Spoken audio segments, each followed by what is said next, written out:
Bonjour, variables aléatoires qui suivent des lois de densité normale. Au menu de cette vidéo 3 sur 4, eh bien, les 4 points de cours que nous allons aborder et que je vous laisse le plaisir de découvrir. Que faut-il retenir de la vidéo précédente, donc 2 sur 4, dont l'adresse figure en description de la présente vidéo, et donc je vous engage à revoir cette vidéo 2 sur 4.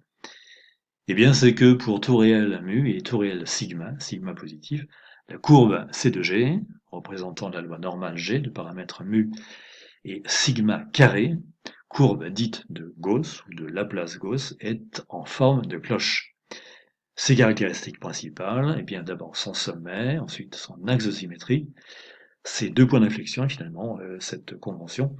Nous allons voir, nous allons rappeler ces quatre éléments caractéristiques principaux sur une animation.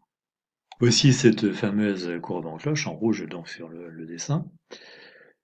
Vous constatez que mu est noté petit m également, en tête de cette animation, et sigma est noté petit s. Donc la loi G est notée aussi, loi normale de paramètres petit m et petit s au carré. Le sommet grand S a pour abscisse mu, donc vous constatez que sur cette position particulière de la courbe, eh bien, l'abscisse du point grand S vaut 7,61. Son ordonnée vaut 1 sur sigma racine de 2pi. Son axe de symétrie, l'axe de symétrie de la courbe, bien sûr, c'est la droite d'équation t égale mu, puisque c'est la parallèle à l'axe des ordonnées passant par le sommet grand S. Les deux points d'inflexion sont les points notés ici, I et J. Le premier pour abscisse mu moins sigma et le deuxième pour abscisse mu plus sigma. L'intervalle mu moins sigma, mu plus sigma s'appelle la première plage de normalité de la fonction G, ou de la courbe C de G, peu importe. En mauve, j'ai noté l'intervalle mu moins 4 sigma, mu plus 4 sigma, appelée la quatrième plage de normalité de la fonction G, ou de la courbe C de G. Et vous constatez en effet que, quelles que soient les valeurs de mu et de sigma, eh bien la cloche semble confondue avec l'axe des abscisses en dehors de cette plage mauve. Bien vous souvenir de deux choses, c'est que sigma et l'ordonnée du point grand S varient en sens contraire l'un de l'autre. Qu'est-ce que ça veut dire? Ça veut dire que plus sigma est proche de 0, tout en restant positif naturellement, et plus ys, l'ordonnée du point S, est grande, et vous constatez que plus là, la cloche est effilée réciproquement. Plus sigma est grand et plus ys est petit, proche de 0 donc, et plus la cloche est aplatie. Bien vous souvenir également que l'air sous la cloche, c'est-à-dire l'air de la portion de plan délimitée par la cloche en rouge, et l'axe des abscisses, eh bien cet air vaut 1. 1 quoi? Eh bien une unité d'air, représentée ici sur cette animation par le rectangle de base 2 et de hauteur 0,5. 2 fois 0,5 égale 1. Alors je vais vous montrer une manière de lire graphiquement les paramètres mu et sigma sur le dessin. Bon, petite expérience, donc je commence par cacher les valeurs de mu et de sigma. Ensuite, je prends la courbe par les cheveux, je la secoue, je ferme les yeux, je lâche, voilà, je rouvre les yeux et je me propose de faire une lecture graphique de mu et de sigma, la position de la courbe étant aléatoire, vous êtes d'accord, hein, je ne pouvais pas prévoir a priori que j'allais tomber sur cette position. Alors, lecture de mu, c'est très facile. Qu'est-ce que c'est que mu? C'est l'abscisse du point grand S. Donc là, vous lisez, là vous avez 7, là vous avez 8, donc vous lisez à peu près 7,1. Pour la lecture de sigma, souvenez-vous que dans cette portion de la courbe, vous avez la présence d'un point d'inflexion d'abscisse mu plus sigma. Le problème, c'est que vous avez une portion de la courbe qui est relativement rectiligne. Donc, où placer de manière précise le point d'inflexion, eh bien, c'est un problème.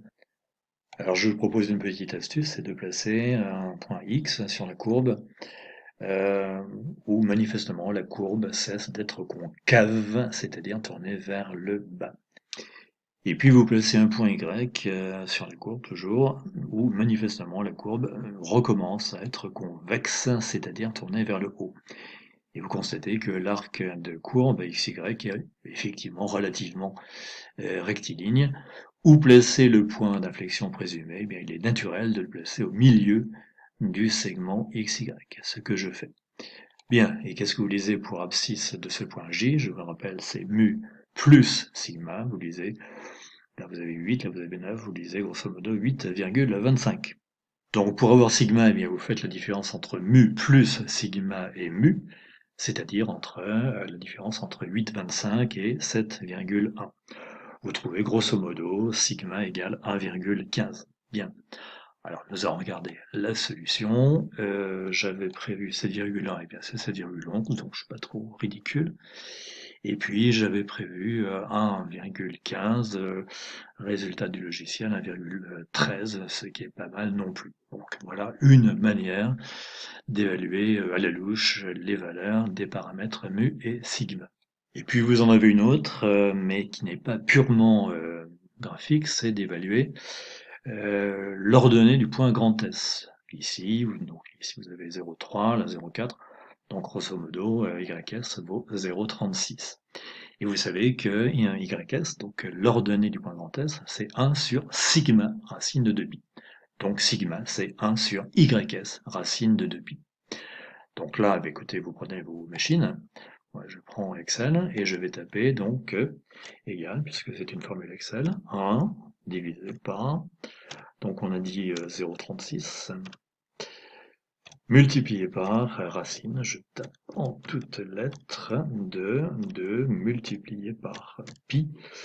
Bon, Excel considère pi comme une fonction, donc il attend des parenthèses, mais il n'y a rien à mettre dedans. Bon, c'est comme ça. Bon, je ferme une fois, deux fois, et je valide. Donc je trouve 1,11. 1,11 pour, je vous le répète, une valeur de sigma évaluée par le logiciel à 1,13. Donc là aussi, c'est une bonne approximation. Nous poursuivons, paragraphe 2, variable aléatoire qui suit des lois de densité normale. Alors, définition, on dit qu'une variable aléatoire grand X sur un univers infini oméga, vous constatez que j'ai mis infini entre guillemets. Je préfère vous expliquer sur un exemple concret ce que signifie l'adjectif infini plutôt que de me lancer dans des explications un peu trop générales. Bon, eh bien on dit que cette variable aléatoire grand X suit la loi normale G de paramètre mu sigma 2 pour exprimer que la probabilité de grand X compris entre A et B eh bien, est égale à l'intégrale de petit a petit b de G de t dt. Vous constatez que c'est tout simplement la définition générale de variable aléatoire suivant une loi de densité, mais définition générale appliquée à la loi de densité G normale de paramètres mu et sigma carré. Graphiquement, nous allons le voir maintenant sur une animation, qu'est-ce que c'est que la probabilité de grand X compris entre petit a et petit b? Eh bien, c'est l'aire de la portion sous la cloche de frontière latérale des droites d'équation t égale a et t égale b. La frontière basse, à savoir l'axe des abscisses, est implicite. Alors je prends pour position de la cloche bien n'importe laquelle, ça n'a pas d'importance. Donc par exemple sur cette position-là, vous lisez que mu est égal à 5,47 et que sigma est égal à 1,07. Je prends pour petit a pour petit b des valeurs absolument quelconques. Vous lisez que j'ai pris petit a égale 4,91 et petit b égale 6,8. Ne tenez pas compte des répétitions de A et B sous la forme A1 et B1, simple cuisine interne du logiciel. Et puis naturellement, X suit la loi normale de paramètres mu et sigma carré. Eh bien, par définition, la probabilité que grand X soit compris entre petit a et petit b, c'est la surface de la portion de plan de frontière bleue. Alors naturellement, nous allons demander à la machine de calculer cette valeur. Nous n'allons pas faire une intégrale aussi compliquée. Donc, vous prenez vos machines et puis nous allons remplir eh bien, les différentes cases. Bien, alors selon que vous êtes sur Texas ou Casio, vous rentrez cette séquence de touches ou bien celle-ci, et puis vous rentrez les bonnes valeurs pour borne inf. Notez aussi lower, ça se comprend tout seul, c'est-à-dire la valeur petit a. Petit b, borne sup, upper, ça se comprend aussi tout seul. Mu et finalement sigma. Alors je vous rappelle les valeurs que nous avons décidé de prendre. Donc voilà, mu, sigma, a et b. Bon, écoutez, c'est ce que j'ai fait, j'ai rentré ces valeurs-là. J'ai validé et la calculette m'a affiché cette valeur décimale. Vous constatez qu'il y a 10 chiffres après la virgule. Qu'est-ce que c'est que cette valeur? C'est l'arrondi décimal de la probabilité de grand X compris entre petit a et petit b au sens large ou au sens strict. Donc c'est l'arrondi décimal au 10 milliardième. Alors naturellement dans les exercices, on n'écrit pas cette ribambelle de nombres, ça serait ridicule. En général, on se contente des 3 premiers chiffres. Donc il s'agit d'une approximation au millième, donc l'arrondi décimal au millième. Voilà. Ce qui nous permet d'écrire la valeur obtenue pour cette probabilité en format pourcent. Donc ici 64,3%. Donc l'arrondi décimal à un chiffre après la virgule en format pourcent. Que se passe-t-il si je donne à B des valeurs très grandes, donc qui dépassent largement la borne supérieure de la quatrième plage de normalité? L'aire de la portion de plan de frontière bleue est alors égale à la probabilité de l'événement grand X supérieur à petit a. Bien, vous constatez que je n'ai pas changé les valeurs de petit a, de mu et de sigma. En revanche, pour petit b, c'est un borne sup, upper, j'ai pris une valeur très grande puisque j'ai pris un 10 puissance 99, c'est-à-dire un suivi de 99 0. C'est la plus grande valeur codable par la machine et c'est une bonne simulation de plus l'infini, même si ce n'est pas formellement plus l'infini. J'ai retenu les 4 chiffres, les 4 premiers chiffres, j'ai oublié une petite virgule là. 4 premiers chiffres donnés par la machine, ce qui me permet d'écrire que l'arrondi décimal de la probabilité de l'événement X supérieur à A, au sens large ou au sens strict, est égal à 0,6996. C'est encore une fois l'arrondi au 10 millième ici. Excusez-moi, je n'ai pas remis à jour mes fiches. Bien, donc en format décimal, la probabilité de l'événement grand X supérieur à petit a, soit au sens large, soit au sens strict, est égale à 69,96%, et cette fois-ci au centième, bien entendu, donc au centième. Voilà. Alors que se passe-t-il maintenant si, au lieu de faire tendre B vers plus infini, je fais tendre A vers moins infini, autrement dit, si je donne à A des valeurs très négatives? J'obtiens pour surface de la portion bleue la probabilité de l'événement grand X inférieur à petit b.